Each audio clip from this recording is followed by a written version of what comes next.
The legislative assemblies of the Roman Republic were political institutions in the ancient Roman Republic. According to the contemporary historian Polybius, it was the people who had the final say regarding the election of magistrates, the enactment of Roman laws, the carrying out of capital punishment, the declaration of war and peace, and the creation of alliances. Under the constitution of the Roman Republic, the people held the ultimate source of sovereignty. Since the Romans used a form of direct democracy, citizens, and not elected representatives, voted before each assembly. As such, the citizen electors had no power other than the power to cast a vote. Each assembly was presided over by a single Roman magistrate, and as such, it was the presiding magistrate who made all decisions on matters of procedure and legality. Ultimately, the presiding magistrate's power over the assembly was nearly absolute. The only check on the power came in the form of vetoes handed down by other magistrates. In the Roman system of direct democracy, two primary types of gatherings were used to vote on legislative, electoral, and judicial matters. The first was the assembly, which was a gathering that was deemed to represent the entire Roman people, even if it did not contain all of the Roman citizens or, like the Comitia Curiata, excluded a particular class of Roman citizens. The second was the council, which was a gathering of citizens of a specific class. In contrast, the convention was an unofficial forum for communication. Conventions were simply forums where Romans met for specific unofficial purposes, such as, for example, to hear a political speech. Voters always assembled first into conventions to hear debates and conduct other business before voting, and then into assemblies or councils to actually vote. Assembly procedure. There were no set dates to hold assemblies, but notice had to be given beforehand if the assembly was to be considered formal. Elections had to be announced 17 days before the election took place. Likewise, 17 days had to pass between the proposal of legislation and its enactment by an assembly. In addition to the presiding magistrate, several additional magistrates were often present to act as assistants. There were also religious officials known as augurs, either in attendance or on call, who would be available to help interpret any signs from the gods. On several known occasions, presiding magistrates used the claim of unfavorable omens as an excuse to suspend a session that was not going the way they wanted. Any decision made by a presiding magistrate could be vetoed by a magistrate known as a plebeian tribune. In addition, decisions made by presiding magistrates could also be vetoed by higher-ranking magistrates. On the day of the vote, the electors first assembled into the conventions for debate and campaigning. In the conventions, the electors were not sorted into the respective units. Speeches from private citizens were only heard if the issue to be voted upon was a legislative or judicial matter. If the purpose of the ultimate vote was for an election, no speeches from private citizens were heard, and instead, the candidates for office used the convention to campaign. During the convention, the bill to be voted upon was read to the assembly by an officer known as a herald. Then, if the assembly was composed of tribes, the order of the vote had to be determined. A plebeian tribune could use his veto against pending legislation until the point when the order of the vote was determined. The electors were then told to break up the convention and assemble into the formal assembly or council. The electors voted by placing a pebble or written ballot into an appropriate jar. The baskets that held the votes were watched by specific officers who then counted the ballots and reported the results to the presiding magistrate.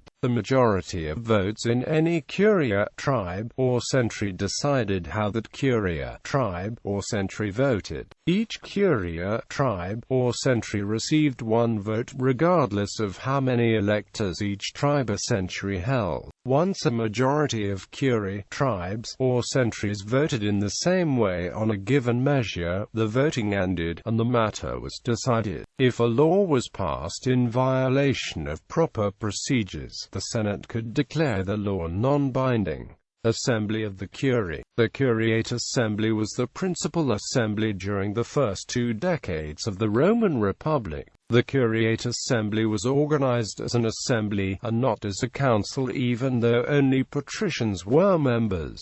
During these first decades, the people of Rome were organized into 30 units called Curie. The Curie were ethnic in nature, and thus were organized on the basis of the early Roman family, or, more specifically, on the basis of the 30 original patrician clans. The Curie assembled into the Curiate Assembly for legislative, electoral, and judicial purposes. The Curiate Assembly passed laws, elected consuls, and tried judicial cases.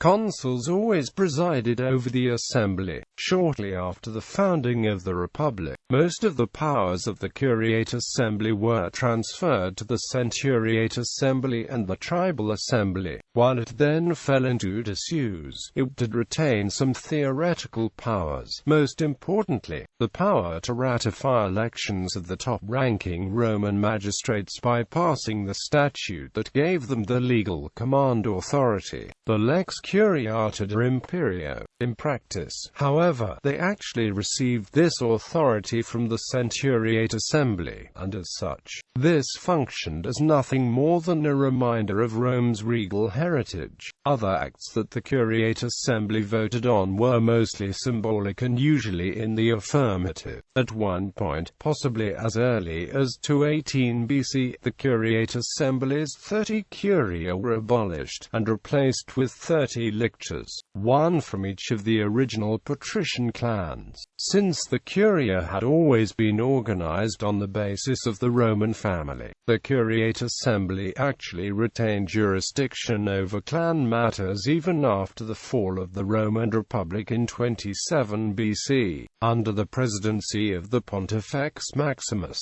it witnessed wills and ratified adoptions, inaugurated certain priests, and transferred citizens from patrician class to plebeian class. In 44 BC, for example, it ratified the will of Julius Caesar, and with it Caesar's adoption of his nephew Gaius Octavian as his son and heir. However, this might not have been the Comitia Curiata but instead the Comitia Calata. Assembly of the Centuries. The Centuriate Assembly of the Roman Republic was originally the Democratic Assembly of the Roman soldiers. The Centuriate Assembly organized the Roman citizens into classes, which were defined by a means test and were economic in nature. The Roman army was divided into units called centuries, and these gathered into the Centuriate Assembly for legislative, electoral, and judicial purposes. However, since the number of centuries in each class was fixed, centuries could contain far more than 100 men. Only this assembly could declare war or elect the highest-ranking Roman magistrates, consuls, praetors and censes. The Centuriate Assembly could also pass a statute that granted constitutional command authority to consuls and praetors, and censorial powers to censes. In addition, the Centuriate Assembly served as the highest court of appeal in certain judicial cases, and ratified the results of the census.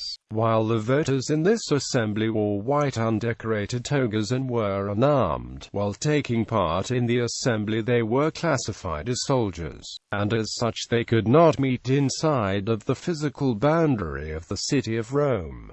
The president of the Centuriate Assembly was usually a consul. Only consuls could preside over the Centuriate Assembly during elections because the higher-ranking consuls were always elected together with the lower-ranking praetors. Once every 5 years, after the new consuls for the year took office, they presided over the Centuriate Assembly as it elected the two censes. The Centuriate Assembly was supposedly founded by the legendary Roman king Servius Tullius, less than a century before the founding of the Roman Republic in 509 BC. As such, the original design of the Centuriate Assembly was known as the Servian Organization. Under this organization, the assembly was supposedly designed to mirror the Roman army during the time of the Roman kingdom. Soldiers in the Roman army were classified on the basis of the amount of property that they owned, and as such,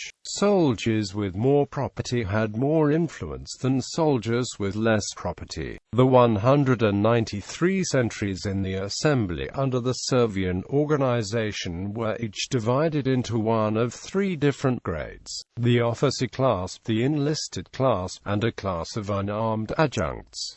The officer class was grouped into 18 centuries. The enlisted class was grouped into 5 separate property classes, for a total of 170 centuries. The unarmed soldiers were divided into the final 5 centuries.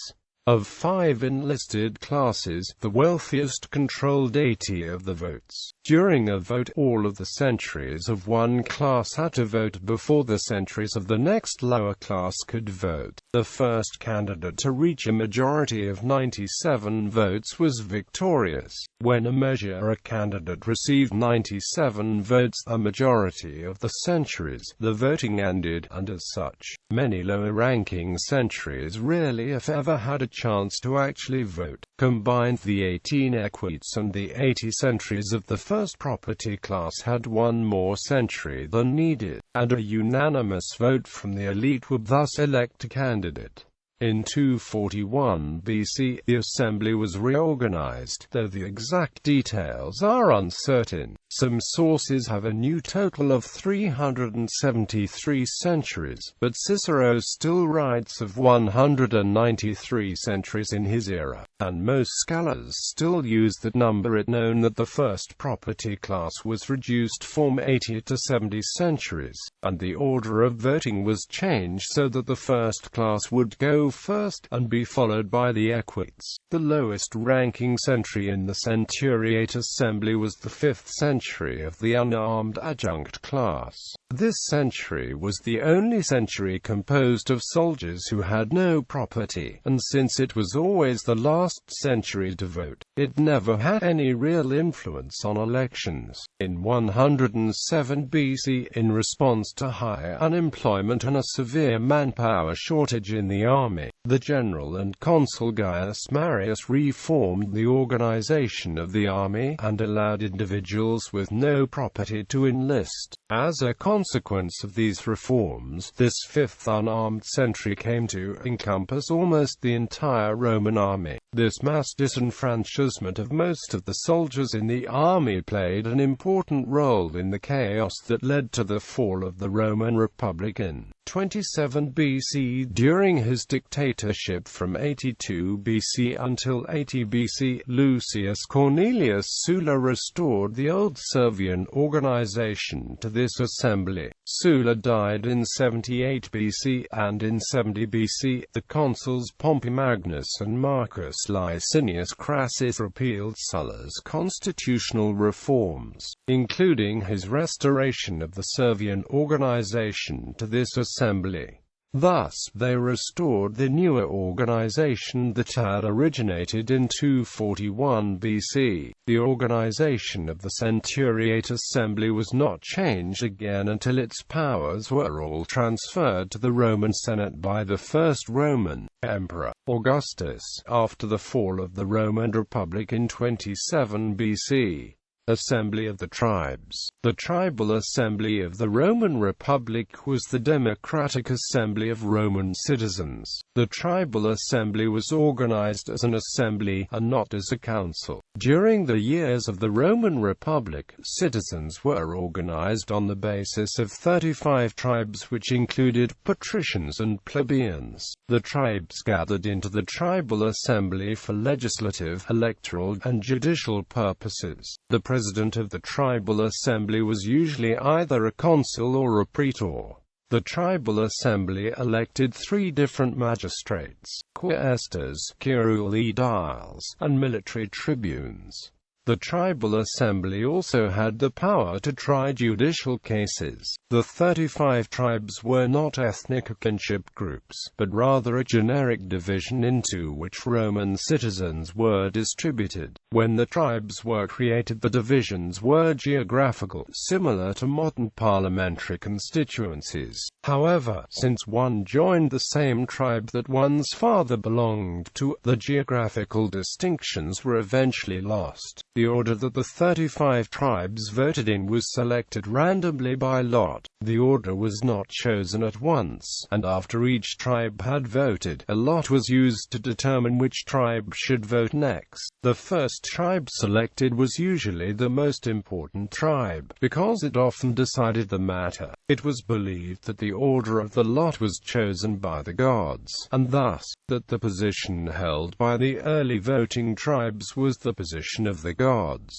Once a majority of tribes had voted the same way, voting ended. Plebeian Council. The Plebeian Council was the principal popular gathering of the Roman Republic. As the name suggests, the Plebeian Council was organized as a council, and not as an assembly. It functioned as a gathering through which the plebeians could pass laws, elect magistrates, and try judicial cases. This council had no political power until the offices of plebeian tribune and plebeian aedile were created in 494 BC. Due to the plebeian secession that year, according to legend, the Roman king Servius Tullius enacted a series of constitutional reforms in the 6th century BC. One of these reforms resulted in the creation of a new organizational unit with which to divide citizens. This unit, the tribe, was based on geography rather than family, and was created to assist in future reorganizations of the army. In 471 BC, a law was passed which allowed the plebeians to begin organizing by tribe. Before this point, they had organized on the basis of the Curia. The only difference between the plebeian council after 471 BC and the ordinary tribal assembly was that the tribes of the plebeian council only included plebeians, whereas the tribes of the tribal assembly included both plebeians and patricians. The plebeian council elected 2 plebeian magistrates, the plebeian tribunes and the plebeian aediles.